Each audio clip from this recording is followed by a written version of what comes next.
Right, said Fred, both of us together, one each end and steady as we go.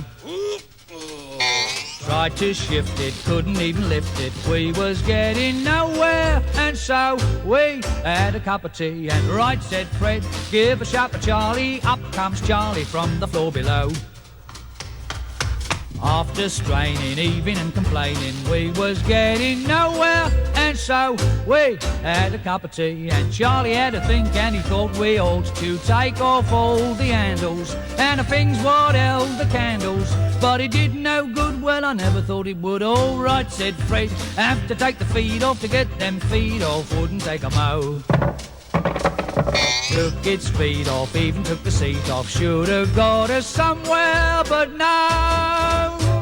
So Fred said, let's have another cup of tea, and we said, righto.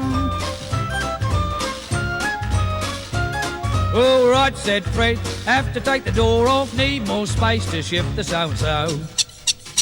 Had bad twinges, taking off the hinges, and it got us nowhere, and so we had a cup of tea, and right, said Fred, have to take the wall down, that there wall is gonna have to go. Took the wall down, even with it all down, we was getting nowhere, and so we had a cup of tea, and Charlie had a think, and he said, look Fred, I got a sort of feeling, if we remove the ceiling with a rope or two, we could drop the bladder through. All right, said Fred, climbing up a ladder with his crowbar, gave a mighty blow. Was he in trouble? Half a ton of rubble landed on the top of his dome. So Charlie and me had another cup of tea, and then we went home. I said to Charlie, we'll just have to leave it standing on the landing, that's all. You see, the trouble with Fred is he's too hasty. Now, you never get nowhere if you're too hasty.